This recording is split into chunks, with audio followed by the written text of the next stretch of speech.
इस वक्त की बड़ी खबर, तल अवीव में रॉकेट से हमला हुआ है। आयरन डोम ने रॉकेट को नष्ट कर दिया।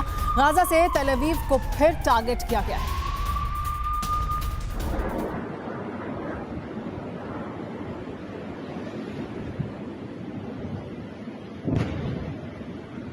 ये इस वक्त की तस्वीरें आप देख रहे हैं। देखिए किस तरह से एक बार फिर तल अवीव को टारगेट किया गया। गाजा से तल अवीव की तरफ ये रॉकेट दागा गया है। तस्वीरें बस सबसे कुछ देर पहले की हैं। तल अवीव में एक बार फिर रॉकेट से हमला किए जाने के बाद वहां जरूर अफरा तफरी का माहौल देखने को मिला। हालांकि इस हमले को भी निष्क्रिय कर दिया गया।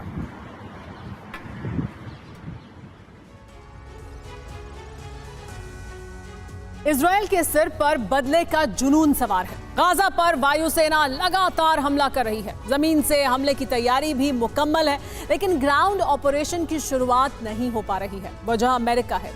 इजराइल अमेरिका की वजह से खुद को बेहद शक्तिशाली समझता है, लेकिन अमेरिका जानता है कि गाजा में सेना के घुसने का क्या अंजाम हो सकता है। ऐसे कई पहलू हैं जिस पर अमेरिका सोच रहा है और इजराइल को रोक भी रहा है। आखिर वो कौन सा डर या आशंकाएं हैं जिसकी वजह से सुपर पावर गाजा में ग्राउंड ऑपरेशन को लगातार टाल रहा है? आप इस रिपोर्ट में देखिए।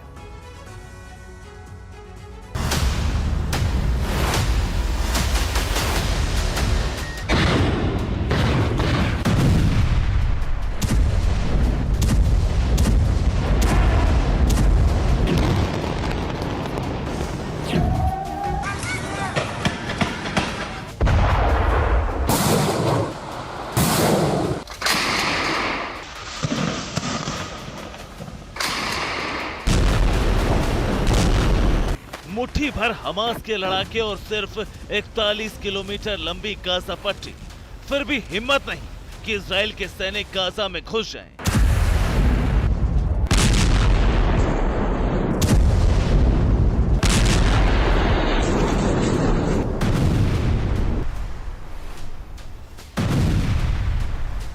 इजराइल तो छोड़िए, अब तक ऐसी कई रिपोर्ट आ चुकी है जिससे साबित हो रहा है कि इजराइल की फौज को बॉर्डर पर रेड सिग्नल दिखाकर रोकने वाला कोई और नहीं बल्कि सुपर पावर अमेरिका है।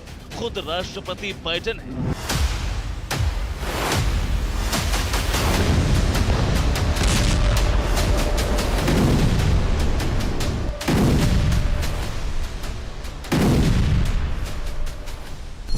आखिर इतने छोटे से गाजा और हमास जैसे छोटे से संगठन में ऐसा क्या है कि अमेरिका भी इजराइल को गाजा में ग्राउंड ऑपरेशन से रोक रहा है?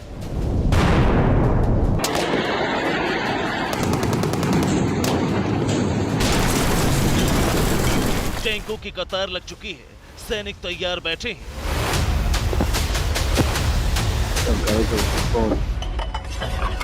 इजराइल में ग्राउंड ऑपरेशन के प्रैक्टिस के कई राउंड हो चुके हैं।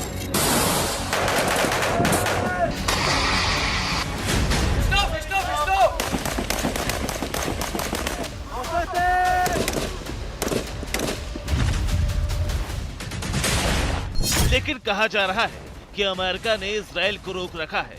ग्राउंड ऑपरेशन को लेकर कई तरह के संशय हैं, डर है, आशंकाएं हैं।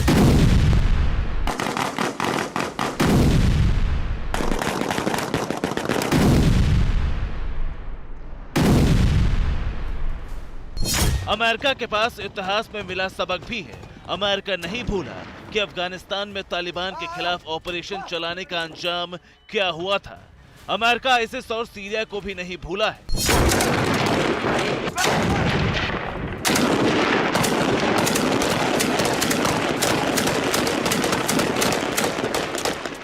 इतिहास के साथ ही रूस यूक्रेन युद्ध का वर्तमान भी है। पुतिन ने भी यूक्रेन को अदना सा देश माना था, लेकिन युद्ध 1.5 साल से लंबा खिंच चुका है।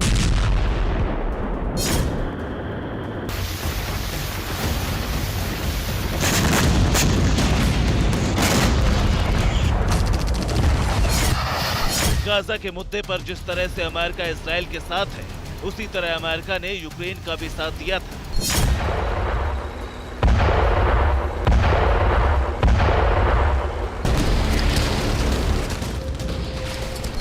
लेकिन अमेरिका ने खुद को युद्ध से दूर रखा और लगता है हमास के मामले में भी अमेरिका जंग की आग में कूदने से बच रहा है।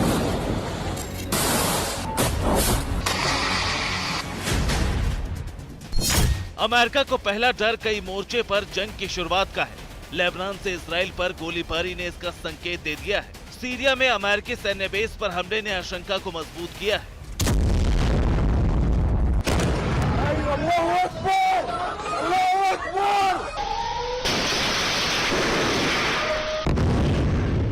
अमेरिका जानता है कि गाजा पर ग्राउंड ऑपरेशन की शुरुआत न सिर्फ इजराइल को एक बड़े युद्ध में उलझा देगी, बल्कि अमेरिका को भी मिडल ईस्ट में कई घातक हमलों का सामना करना पड़ेगा।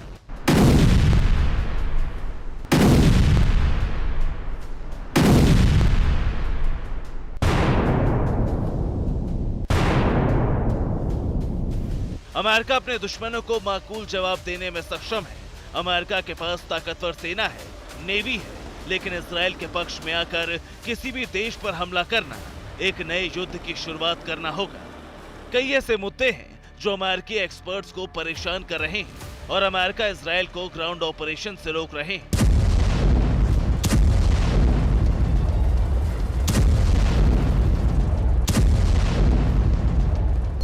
अमेरिका को गाजा में कई सिविलियन के मारे जाने का डर है।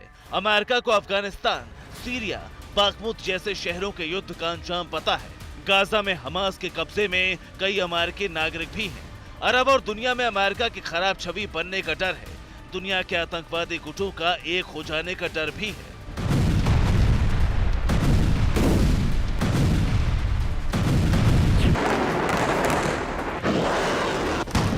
और सबसे अहम ये कि इजराइल के पास ग्राउंड ऑपरेशन यानी गाजा में घुसने का भले ही कोई सॉलिड प्लान हो, लेकिन इजराइल युद्ध से निकलने का प्लान तैयार नहीं कर पा रहा है। और अमेरिका जानता है कि एक बार इजराइल बड़े युद्ध में फंसा तो अमेरिका को ना चाहकर भी कई मोर्चों पर जंग लड़नी पड़ेगी और इससे अमेरिका के हथियार के स्टॉक पर भी बड़ा असर पड़ेगा और सैनिकों को भी गंवाना पड़ सकता है।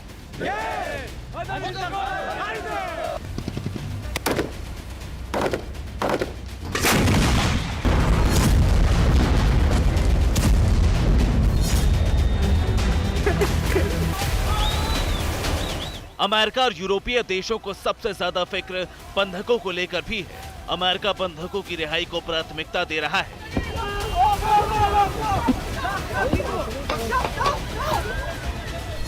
बंधकों की रिहाई के लिए अमेरिका कतर से बात कर रहा है। कतर की मध्यस्थता के बाद 2 अमेरिकी नागरिकों की रिहाई हुई है। 59 साल की जूडिथ रेनन और उनके 18 साल की बेटी नताली रेनन को हमास ने रिहा कर दिया है। अमेरिका को उम्मीद है कि कतर से बातचीत से बंधकों को मुक्त कराना जरूरी है।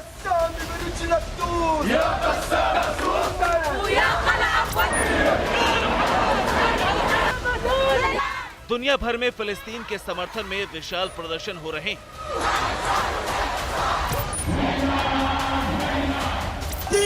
दुनिया के कई देशों में फिलिस्तीन को लेकर सहानुभूति दिख रही है।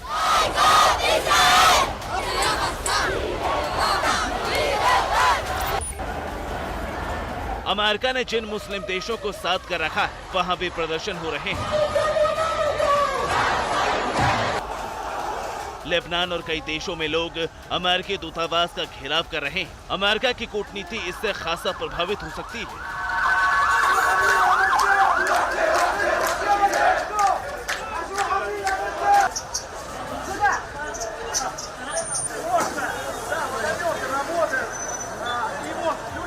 दूसरी तरफ चीन अमेरिका को सऊदी अरब और मिडल ईस्ट से दूर करने के लिए लगातार रणनीति बना रहा है।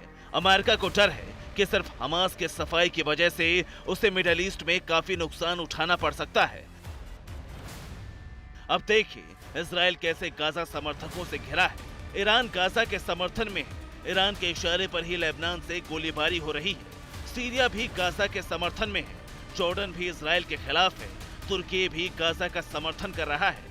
मिस्र भी गाजा पर हमले के पक्ष में नहीं है। अमेरिका ग्राउंड ऑपरेशन के अंजाम को भी बखूबी समझ रहा है।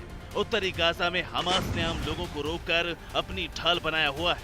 माना जा रहा है कि हमास के लड़ाके अस्पतालों, मस्जिदों और आम लोगों के घरों में छिप जाएंगे और अगर इजरायली फोर्स ऐसी जगहों पर तलाशी अभियान शुरू करेगी तो बड़े पैमाने पर सिविलियन भी मारे जाएंगे।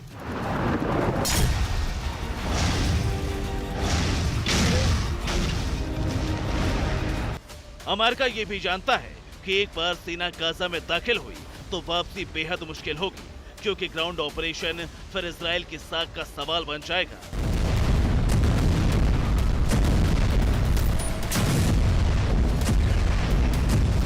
इजराइल के सैनिकों की मौत होने पर और बड़ा नुकसान होने पर इजराइल और आक्रामक हो सकता है, और ऐसे हालात में गाजा में वैसा ही कत्लेआम हो सकता है जैसा पिछले दिनों यूक्रेन के बाखमुत और अवदीवका जैसे शहरों में हुआ था।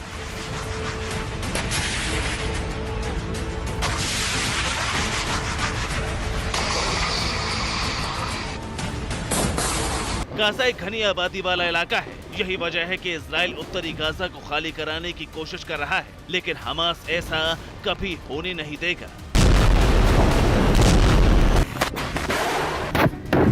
Bureau report, TV9 Bharatvarsh.